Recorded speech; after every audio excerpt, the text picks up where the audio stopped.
নমস্কাৰ বন্ধুসকল, স্বাগতম জনাইছোঁ মোৰ নতুন এটি ভিডিঅ'লৈ আৰু আপোনালোকে চাইছে মোৰ ইউটিউব চেনেল আমাৰ এই জীৱন। বন্ধুসকল, আজিৰ ভিডিঅ'টো খুবেই গুৰুত্বপূৰ্ণ কথা ক'বলৈ গৈ আছোঁ, গতিকে ভিডিঅ'টো স্কিপ নকৰিব, সম্পূৰ্ণকৈ চাব। আৰু আজিৰ ভিডিঅ'টোত মই ক'বলৈ গৈছোঁ আমাৰ দেহৰ 10টা শুভ অশুভ লক্ষণ এনেদৰে জানিব পাৰি।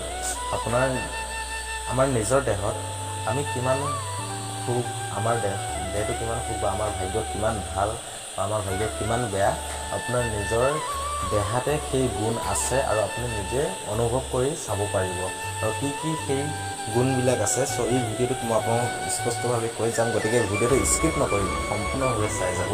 আৰু ভিডিঅ'টো চাই আপুনি কেনেকুৱা পায় প্লিজ মোক কমেণ্ট বক্সত কমেণ্ট কৰি জনাব। লগতে ভিডিঅ'টো প্লিজ এটা শ্বেয়াৰ কৰিব, লাইক কৰিব, এণ্ড চেনেলটোত যদি আপুনি নতুনকৈ ভিজিট কৰিছে তেন্তে বন্ধুসকল চেনেলটো ছাবস্ক্ৰাইব কৰি দিব আৰু কাষত থকা বেল আইকনটো দবাই অল প্ৰেছ কৰিব। যেতিয়া নেকি এনেকুৱা মই ইনফৰ্মেশ্যন ভিডিঅ' দিম তেতিয়া আপোনালোকে পোনপ্ৰথমে চাবলৈ পাব। ঠিক আছে, তেন্তে বন্ধুসকল আহকচোন আমি আজিৰ ভিডিঅ'টো আৰম্ভ কৰোঁ। ত' গুণকেইটা কি কি, আপোনাৰ নিজৰ দেহত কি কি গুণ থাকিলে আপুনি কিমান ভাগ্যশালী হ'ব পাৰে সেই গুণবিলাক মই আপোনাক কৈ দিছোঁ, গতিকে ভিডিঅ'টো স্কিপ নকৰিব, সম্পূৰ্ণভাৱে চাব। প্ৰথমটো হৈছে, প্ৰথমে আমি আমাৰ শৰীৰৰ গঠনশৈলীৰ ভিত্তিত ক'ব পাৰোঁ যিবোৰ লোকৰ মুখ গোলাকাৰ হয় তেওঁলোকৰ বহুতো ভাগ্যশালী হয়। তেওঁলোকে ভাল চাকৰি, জীৱনত সফলতা আৰু ভাল জীৱনসংগী তেওঁলোকৰ ভাগ্যত নিশ্চয় লিখা থাকে। ঠিক আছে, ফাৰ্ষ্টটো। দুই নম্বৰটো হৈছে দীঘল নাক আৰু তাত তিল থকা ব্যক্তিকো ভাল বুলি কোৱা হয়। যিসকল লোকৰ কাণ সামান্য ডাঙৰ হয় তেওঁলোক অত্যন্ত ভাগ্যশালী হয়। 3 নম্বৰটো হৈছে দীঘল আৰু ওখ মূৰ ব্যক্তি যাৰ কপালত অলপ কোচ খাই যোৱাৰ দৰে চিন বহে তেওঁলোকৰ বহুত সৌভাগ্য হয়। 4 নম্বৰটো হৈছে মূৰত চুলি নথকা, অৰ্থাৎ টপা সুন্দৰতাৰ দৃষ্টিৰ পৰা চালে বেয়া দেখা যায়, কিন্তু জ্যোতিষী শাস্ত্ৰৰ মতে যিসকল লোকৰ মূৰত চুলি নাথাকে তেওঁলোক বেছি ভাগ্যশালী হয়। 5 নম্বৰটো হৈছে যিসকল মহিলাৰ শিৰ পোন হয় তেওঁলোকক ভাল বুলি জনা যায়। আৰু 6 নম্বৰটো হৈছে আমাৰ শৰীৰত যিবোৰ অংশত জন্মৰ পৰাই তিল থাকে সেইবোৰ শৰীৰৰ স্থিতি অনুসাৰে বেলেগ বেলেগ অৰ্থ থাকে। দুয়োযোৰ চেলাউৰীৰ মাজত যদি তিল থাকে তাক সৌভাগ্যৰ প্ৰতীক বুলি কোৱা হয়। ঠিক এনেদৰেই সোঁহাত, সোঁগাল আৰু সোঁচকুৰ থকা তিলো ভাল বুলি কোৱা হয়।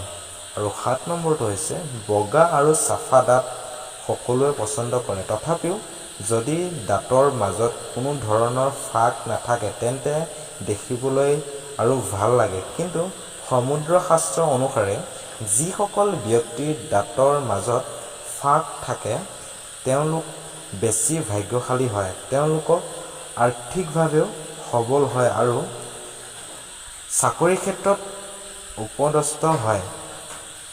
ঠিক সেইদৰে যিসকল ব্যক্তিৰ দাঁত সামান্য বাহিৰলৈ ওলোৱা হয় তেওঁলোক অলপ জিদ আৰু বেছি কথা কোৱা স্বভাৱৰ হয়, কিন্তু এওঁলোক ভাগ্যশালীও হয়। আৰু 8 নম্বৰটো হৈছে হাত আৰু তাৰ তলুৱা যদি সদায় কোমল আৰু অলপ গোলাপী ৰঙৰ হয় আৰু সমতলীয়া হয় আৰু যদি হাতৰ ৰেখাবোৰ স্পষ্ট হয় তেন্তে সেইসকল ব্যক্তিৰ ভাগ্যশালী হয়। হাতত ত্ৰিভুজ চিহ্ন থকা ভাগ্যশালী হোৱাৰ প্ৰতীক। দীঘল আৰু পাতল আঙুলিও ভাগ্যৰ দৃষ্টিৰ পৰা ভাল বুলি মনা যায়। ভৰিৰ তলুৱাত সৌন্দৰ্য চন্দ্ৰ, নক্ষত্ৰ, শুঙ্গ, শুক্ৰ, কমল আদিৰ দৰে যদি চিহ্ন থাকে তেন্তে তেওঁলোক অত্যন্ত ভাগ্যশালী হয়। আৰু 9 নম্বৰটো হৈছে যিসকল স্ত্ৰী আৰু পুৰুষৰ নাভি ভিতৰলৈ সোমোৱা তেওঁলোক বহুত ভাগ্যশালী হয়। আৰু 10 নম্বৰটো হৈছে, শেষৰটো হৈছে সমুদ্ৰশাস্ত্ৰৰ মতে আমাৰ চকুৰ দ্বাৰাও ব্যক্তিত্বৰ বিষয়ে জানিব পাৰি। কলা আৰু ডাঙৰ চকু যাৰ থাকে সেইসকল লোক বুদ্ধিমান আৰু ধনৱান হয়। সেইদৰেও যিসকল ব্যক্তিৰ চেলাউৰি ঘন আৰু জোৰা লগোৱা হয় তেওঁলোকৰ সৌভাগ্যৰ গৰাকী হয়। চ' বন্ধুসকল আজি ভিডিঅ'তে ইমানে আছে। চ' আশা কৰোঁ আপোনালোকে ভিডিঅ'টো চাই ভাল পাইছে, কথাবিলাক আপোনালোকে বুজি পাইছে। চ' প্লিজ কমেণ্ট বক্সত কমেণ্ট কৰি জনাব আপোনালোকে ভিডিঅ'টো চাই কেনেকুৱা পাইছে। লগতে ভিডিঅ'টো প্লিজ এটা লাইক কৰিব, কমেণ্ট কৰিব আৰু লগতে শ্বেয়াৰ কৰিব। আৰু চেনেলটোত যদি আপুনি নতুনকৈ ভিজিট কৰিছে তেন্তে বন্ধুসকল প্লিজ চেনেলটো ছাবস্ক্ৰাইব কৰি পিনে কাষত থকা বেল আইকন দবাই অলটো প্ৰেছ কৰি দিব, যেতিয়া নেকি এনেকুৱা মই ইনফৰমেশ্যন ভিডিঅ' দিওঁ চব প্ৰথমে আপোনালোকে জানিবলৈ পাব বা চাবলৈ পাব। ঠিক আছে তেন্তে বন্ধুসকল আজিলৈ ইমানে। পুনৰ নতুন এটি ভিডিঅ' সৈতে মই আপোনালোকক লগ পাম। বাই।